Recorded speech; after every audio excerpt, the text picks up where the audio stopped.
Bonjour, que ça te bat cette semaine? C'est le temps pour la troisième partie de la construction de la maison de notre fille.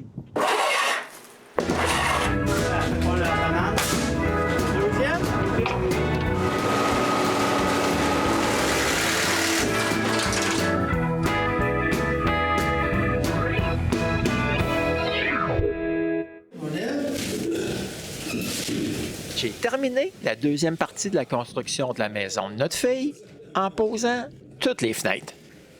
Vous vous rappelez comment ça a fini? Mais juste après, on passe 2 semaines au chalet. À notre retour, ils ont avancé pas mal dans la construction. L'isolation de tous les murs était faite. Par contre, ça aide pas pour la chaleur, parce que le plafond, il n'est pas encore isolé. Mais avant de pouvoir l'isoler, il faut ajouter des cartons pour boucher une partie des bouts. Ensuite, il faut installer la membrane par vapeur. Pendant ce temps-là, moi, je fais du ménage. En fait, dans tout cet épisode, je fais que du ménage pendant que le reste de l'équipe travaille sur autre chose. Pour l'instant, c'est l'isolation des murs. Quand le pare-vapeur est en place, les murs intérieurs peuvent commencer à s'ériger. Ouais, mais il y a aussi une autre partie de la maison à s'occuper. Pendant ce temps-là, René nettoie et moi, j'arrache des clous.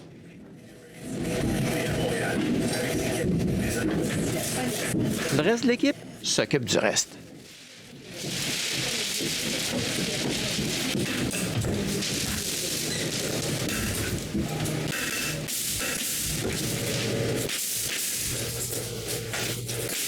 Avec tous les plafonds lattés, c'est possible de faire le reste des divisions.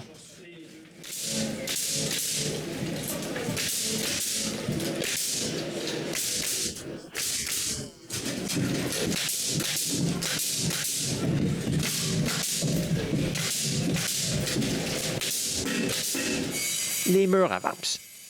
Avec chaque mur de plus, il y a encore du bois de chauffage à couper.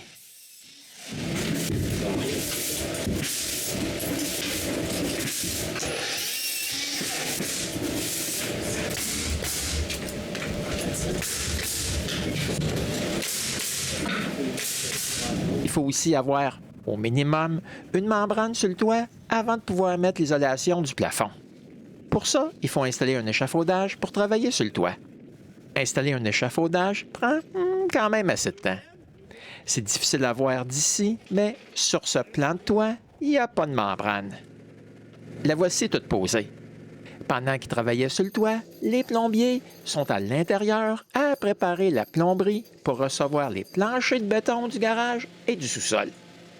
En fait, il y avait déjà tout organisé pour le sous-sol. Mais il reste encore de la membrane à installer sur le dernier pan de toit.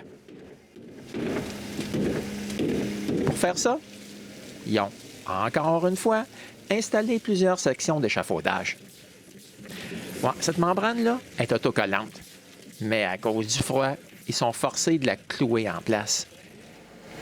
Voilà, toute la membrane est en place sur le toit. Ah, ça ne coulera plus à l'intérieur. Maintenant, il faut tout démonter les échafauds. Avec les échafauds partis, je peux m'occuper de faire encore du ménage. Les divisions intérieures ne sont pas terminées parce qu'il manque du bois. Avec cette livraison, ils en auront assez de bois pour finir les divisions. Les voici, toutes terminées. Ça s'est fait tellement vite que j'ai pas eu la chance de pouvoir filmer ça. Par contre, le plancher, il est tout trempé. C'est parce que le plafond, il n'est pas encore isolé. La différence de chaleur entre l'intérieur et l'extérieur fait que la membrane sue de partout. Ouais, mais ils ont d'autres choses de plus importantes à faire, comme isoler le plancher du sol parce que la bétonnière arrive et coule le plancher du sous-sol et celui du garage. Ça va faire du bien de plus marcher sur le sable. C'est bien plus propre. Par contre, il reste encore des choses à faire à l'extérieur. Il faut fabriquer les colonnes décoratives. Pendant que l'équipe s'occupe de ça, devinez ce que je fais. Eh oui, je comme encore du bois. Par contre, à ce moment-là, René et moi, on part passer encore 2 semaines au chalet. Ouais, mais même si on n'était pas à la maison, Éric, il n'a pas arrêté pour autant.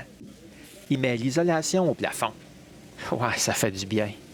Il n'y a plus autant de gouttes d'eau qui tombent du pare-vapeur. Le plombier est aussi revenu et a commencé à installer les tuyaux de renvoi. Il y en a un peu partout, en fait. Ouais, puis il en faut pas mal avec leurs 4 toilettes. Il a aussi fait isoler les murs du sous-sol et poser la plupart des montants des murs. Il faut aussi pas oublier le système de chauffage. Une équipe complète est venue installer tous les conduits pour le chauffage central. Avec des poutrelles ajourées comme Yummy, il y a de la place pour les conduits et elles peuvent tourner à 90 degrés facilement sans percer des solives.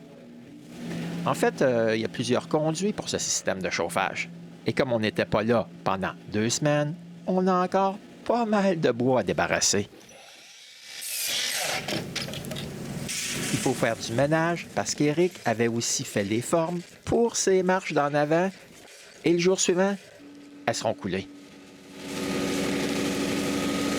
La teinte bleue, c'est à cause que la veille, j'ai aidé Éric à tout couvrir pour pouvoir chauffer le béton pendant qu'il sèche.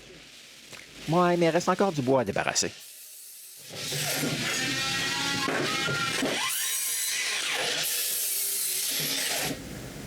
Maintenant que le béton est assez dur pour avoir pu enlever les formes, Éric peut aussi enlever les fermes temporaires qu'il avait mis pour retenir la bâche.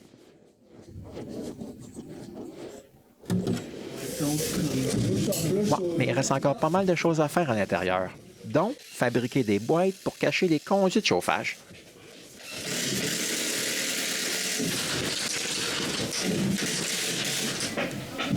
Il manque aussi tout le système électrique.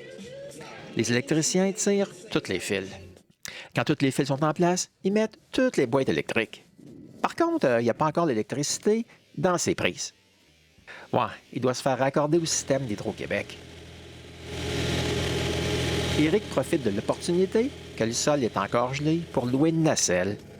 Ouais, c'est bien plus facile d'installer les casse-gouttes qui vont retenir la tôle du toit à l'aide d'une nacelle. Pendant qu'ils sont 2 dans la nacelle, un autre qui est en bas et s'occupe de préparer la tôle. Il faut couper la première section, recourber pour lui donner la bonne forme de départ. Ouais, mais ça prend assez de temps à couper ça à main. Pendant ce temps-là, il reste quand même assez de casse-gouttes à installer.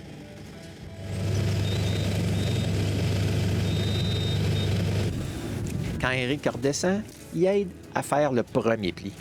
Quand c'est fait, il teste la première feuille. Ouais, mais il ne l'installe pas pour l'instant. Il va faire ça un autre jour. Les jours suivants sont consacrés à plier de l'aluminium pour faire d'autres casse-gouttes. Mais cette fois-ci, pour le haut des fenêtres. Après les avoir cloués en place, c'est possible de mettre la membrane autocollante autour des portes et des fenêtres et terminer l'installation des baguettes pour leur revêtement extérieur. Profite de la nacelle pour poser toutes les casse-gouttes. Ouais, mais à ce moment-ci, là, notre fille et Éric décident que c'est le temps de prendre un peu de vacances et vont dans le sud. Pour voir les prochains avancements de la maison de Chantal, vous devrez venir me voir au Casseux de bois.